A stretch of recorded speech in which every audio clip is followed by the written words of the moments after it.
The South African movie scene has the same stories told in the same place, told in the same way, constantly.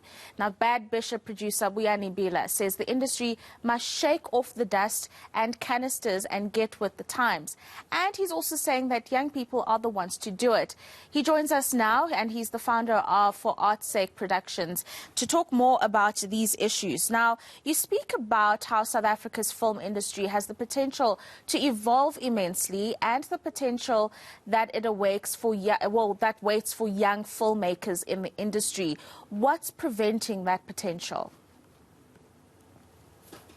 Well, a number of factors of things that would be investment and diversifications into where our stories are going and being told. Yeah, we need to start telling more unique stories. There's stories that are out there that don't have to do with the same social ills that we see. There's mythological stories that we can tap into. Africa is rich in stories, you know. So yeah, we need to start stepping out of our little shell, you know, being mostly Gauteng. That's where most of the television industry is and film industry really is captivated, because Cape Town is more international filmmaking that's happening that side. So I feel like we need to go elsewhere and start telling our stories elsewhere. We need to enrich other provinces so that, like many other industries out there,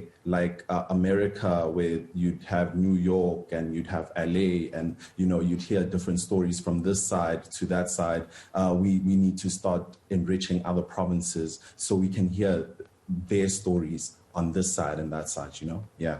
Yeah, apart from the location and enriching these stories or the cultural experiences in the different provinces, another big issue is that the film and television industry is the fatigue with the same stories told behind the same way that you've just talked about.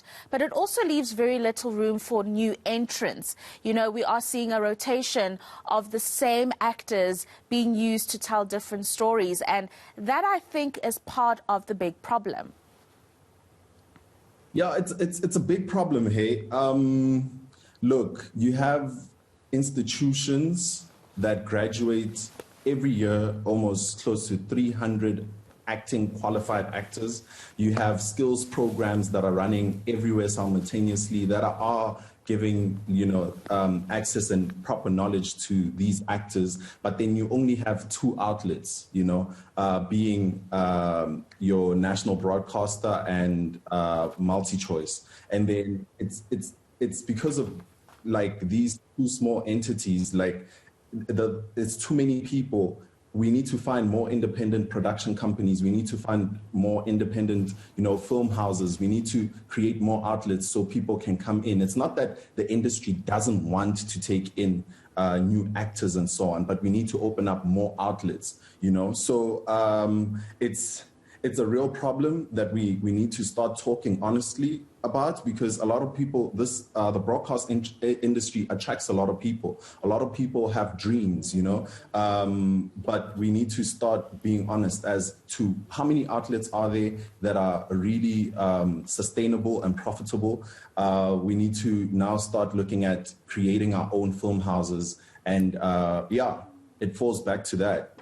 And I'm not saying it's just a money problem. I'm just saying that we need more independent, more, you know, out the box thinking, because that's how even Hollywood was built, you know, if we look at our history as well.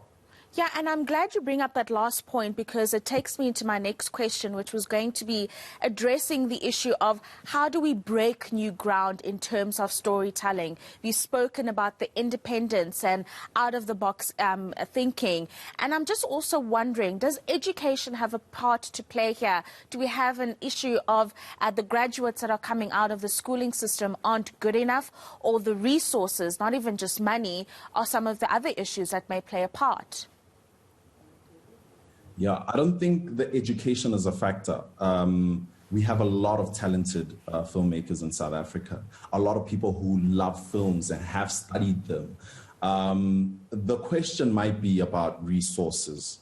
The question might be about what is getting commissioned, who's saying this, because the audience, South African audiences, just like me and you, watch things outside, and more than ever are attracted to things outside. We are attracted to things that are new, experimental. You know, we don't experiment enough, but are we given the chance by our commissioning people who have the investments, the money, and so on and so forth, you know? And that is why it's not a question of are the graduates ready? It's more of a question of are the opportunities there? Who's controlling what is being said, you know? We've run out of time, Vuyani. Yeah, we've run out of time, Vuyani, but I have to ask you this, and please be very brief in your response.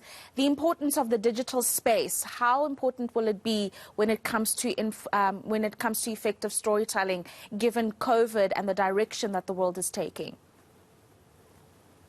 Very important. I welcome each and every VOD that's coming into South Africa, your Netflixes, your Showmaxes, your HBOs.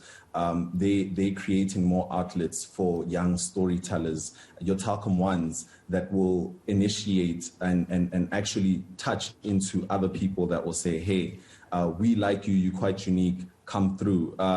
It's creating a new movement, which is highly welcomed by the industry.